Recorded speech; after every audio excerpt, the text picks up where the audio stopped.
जय हिंद साथियों, जय जवान जय किसान। भारतीय किसान लोक शक्ति जिंदाबाद। साथियों, फिर पछताए क्या होते जब चिड़िया चुग गई खेत। 4.5 महीने से ऊपर एक्सप्रेसवे के किसानों को लेकर के, जो यमुना एक्सप्रेसवे है, यमुना औद्योगिक विकास प्राधिकरण की सभी समस्याओं को लेकर के, जेवर एयरपोर्ट के किसानों को लेकर के और नए भूमि अधिग्रहण को लेकर के तथा सर्किल रेट को लेकर के, आबादी एवं रोजगार आदि समस्याओं को लेकर के 4.5 महीने से ऊपर धरना चल हो गया।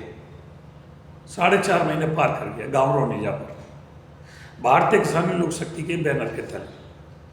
16 तारीख को हमारी वार्ता भी है मुख्य कार्यपालक अधिकारी डॉक्टर राकेश कुमार के साथ। उसमें सभी सहयोगी संगठन का एक एक प्रतिनिधि सादर आमंत्रित भी है, लेकिन हमें पता है कि होने वाला कुछ नहीं है, क्योंकि अधिकारियों के अंदर की रिपोर्ट है कि क्षेत्राधीशों का दबाव है और लखनऊ तक आपकी आवाज़ गई नहीं है। लखनऊ तक आवाज़ गई थी घोड़ी बछेड़ा की, लखनऊ तक आवाज़ गई थी भट्टा पार्सल की, लखनऊ की आवाज़ गई थी जिकरपुर की। तो जब तक लखनऊ तक आवाज ना जाए, जब तक कुछ होने आने वाला नहीं है। अब मैं क्षेत्रवासियों से कहता हूं कि भाई अपने आप हिसाब लगा लो। शासन प्रशासन तो मानने वाला है नहीं जब तक आपकी आवाज लखनऊ नहीं जाएगी। इसीलिए मैं कह रहा हूं, फिर पछताए क्या होता है जब चिड़िया चुग गई खेत। रोज रोज ये बानक नहीं बना करते हैं, रोज रोज धरना नहीं धरे जाते हैं। अगर एक बार धरना उठ गया तो साल 6 महीने के लिए बात चली जाती है। तो क्षेत्रवासी अगर सहयोग नहीं करेंगे, इसी प्रकार डर करके घर बैठे रहेंगे, दास्ता में जीते रहेंगे, कायरता में जीते रहेंगे, भयभीत होते रहेंगे, आंदोलन में और पंचायतों में आने से डरेंगे, प्रेशर के अंडर प्रेशर काम करेंगे, तो साथियों आंदोलन नहीं जीता जाएगा। हमें पता है हमारी 12 नवंबर की पंचायत और 29 तारीख की पंचायत में किसानों पर दबाव रहा था कि पंचायतों में नहीं गया। कुछ जो किसान पंचायतों में गए उनको पूछा भी गया कि आप भी पंचायतों में गए। ये कौन से युग में जी रहे हैं हम, हमें तो ये पता नहीं पड़ रहा। वैसे मैं मानता हूं राजनेताओं के और अधिकारियों की कोई जबान नहीं होती। अगर राजनेताओं और अधिकारियों की जबान होती तो हमारे अधिकारों के साथ खिलवाड़ नहीं होता। जिस समय ये यमुना एक्सप्रेसवे का फैसला हुआ था, यहाँ का क्षेत्रीय विधायक होराम सिंह हमारे साथ था, जो सत्ताधारी पार्टी का विधायक था, भले ही बसपा की सरकार रही हो उस समय पर, और यहाँ का जिलाधिकारी श्रवण कुमार हमारे साथ मौजूद था। जहाँ जिलाधिकारी मौजूद था, क्षेत्रीय विधायक मौजूद था, यमुना अथॉरिटी के अधिकारी मौजूद थे और जेपी के अधिकारी मौजूद थे। उनके सामने समझौता हुआ था, लिखित में समझौता हुआ था। आज वो लेटर छुपाए बैठे अथॉरिटी जिलाधिकारी के लेटर को, क्योंकि उनका देने का मन नहीं है किसी कीमत पे। वो कह देते जी हम कहाँ से दें, हम पर क्षेत्राधीशों का दबाव है कि यूनियन की किसी बात को ना सुने। और यूनियन में रहने का मतलब यह है कि सच्चाई बोले, स्वाभिमान से जिए, दास्ता से बाहर आए। यूनियन यह सिखाती है। और किसान यूनियन में रह करके भी हम सच्चाई नहीं बोल सकते, तो हमारा किसान यूनियन बनाने का, किसान यूनियन में रहने का कोई फायदा नहीं है। 3 संगठन ऐसे थे जो हमको समर्थन देके पीछे हट गए। चाहे वो सुधीर त्यागी का संगठन था, चाहे वो राष्ट्रीय किसान यूनियन जिसमें चौधरी इकबाल, डॉक्टर विजेंदर, यह संगठन था, शाहिद वाला, और यह हीरा ठाकुर का संगठन था। इन्होंने समर्थन की बात की, हीरा ठाकुर ने तो समर्थन दे भी दिया, लेकिन कोई पावर ऐसी लगी, कोई प्रेशर ऐसा हुआ कि वो पीछे हट गए। तो वो तो पीछे हट गए भाई, लेकिन आप तो पीछे मत हटो।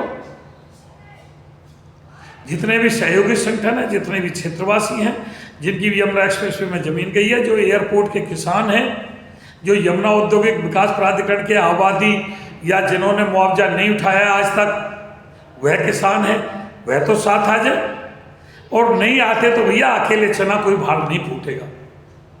क्योंकि अब मैंने देख लिया फिर से प्रेशर हो गया, लाइक कमेंट और शेयर जैसे बीच में बढ़े थे फिर कम होने शुरू हो गए।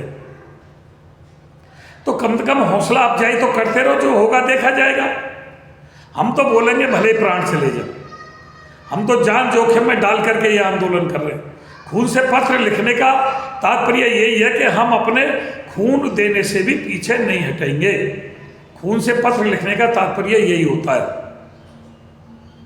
कि हमारा खून भी ले लोगे, हमारा खून भी चूस लोगे तो हम पीछे नहीं हटेंगे। लेकिन लड़ने के लिए जब कोई गवैया मंच पे गाता है तो सुनने वाले अगर ताली नहीं बजाते हैं तो आनंद नहीं आता है गाने वाले को।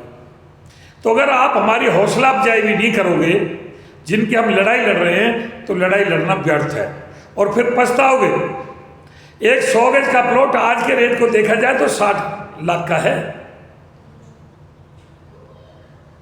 आपकी आबादी नहीं छोड़ी जा रही, आपके बच्चों को रोजगार नहीं दिया जा रहा, आपके एक्सप्रेसवे के प्लॉट नहीं दिए जा रहे। 64 की तो बात कर रहे हैं जब से आंदोलन चला है, वरना 64 की बात नहीं कर रहे थे जब से धरना चला है। जब से यमुना एक्सप्रेसवे के 64 के लिए यस करने लगे हैं, वरना इसकी भी हामी नहीं भर रहे थे। यस तो उन्होंने उसके लिए भी कहा कि जो काम विस्थापित हो गए उनका सरकारी पैसे के हिसाब से रजिस्ट्री होगी उनकी। हामी तो उन्होंने जिनके युवाओं ने 5.5 लाख रुपया नहीं लिया उनके लिए भी रोजगार देने की हामी भरी है। लेकिन कुछ बिंदुओं पर छलावा हो रहा है। हामी तो ये सर्किल रेट की भी भर रहे हैं, हामी तो ये नई भूमि अधिग्रहण की भी भर रहे हैं। सिर्फ एक्सप्रेस वे के आवासीय प्लॉट के किसानों की, आबादियों के निस्तारण की, और जिनकी 9, 10, 11 में जमीन चलेगी उन युवाओं को रोजगार की, इनकी हामी ये नहीं भर पा रहे हैं। जिन्होंने मुआवजा नहीं उठाया उसकी भी हामी नहीं भर पा रहे हैं। तो साथियों, लड़ना होगा, बोलना होगा।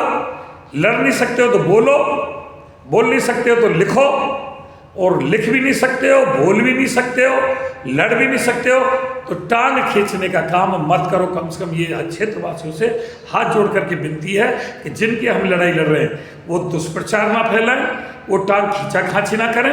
जिसका मन करता है वो सहयोग करे, जिसका मन नहीं करता वो सहयोग ना करे। कम से कम आंदोलन की बुराई ना करें, इतना तो मान लो। और इतना भी नहीं मानोगे, अपने काम में लगे रहोगे, तो भैया उसके लिए भी आप स्वतंत्र हैं। निंदक नीरे राखिए आंगन कुटी छवाए, हम उसको भी आपके जो आप निंदा करोगे, जो आंदोलन की बुराई करोगे, तो हम उसको भी सहर्ष स्वीकार करेंगे। लेकिन फिर मैं ये कहता हूँ, फिर पछताए क्या होता है जब चिड़िया चुग गई खेत। 100 गज का प्लॉट भी 60 लाख रुपए का है, और जो बेच करके बैठे हैं वो भी ये ना सोचे जिसने खरीदा है वो भी आपके प्राण परेशानी में डाल देगा। वो भी कहीं ना कहीं आप पर मुकदमा करेगा, थाने में जाएगा, तहसील में जाएगा, कोर्ट में जाएगा। वो आपको चैन से नहीं बैठने देगा। अगर आप ये सोच रहे कि हमने तो बेच करके घर बैठे हैं, तो खरीदने वाला भी कहीं ना कहीं आपको परेशानी में ला सकता है। इसलिए जिसने बेचा है तो, नहीं बेचा है तो, और फिर जमीर तो नहीं बेच दिया क्षेत्र के किसान ने, जमीर भी बेच दिया है। मेरी बातों का अन्यथा ना लें, बुरा ना माने। धन्यवाद। जय हिंद, जय भारत। और किसी को मेरी बात बुरी लगती है तो उसे क्षमा याचना चाहता हूँ। लेकिन क्षेत्रवासियों की वास्तविक पीड़ा है, बोल नहीं पा रहा है किसान, डरा हुआ है किसान, भयभीत है, बोल नहीं पा रहा अलग बात है, लेकिन अंतरात्मा उसकी कह रही है, उसकी अंतरात्मा की आवाज़ सुनी जानी चाहिए। धन्यवाद।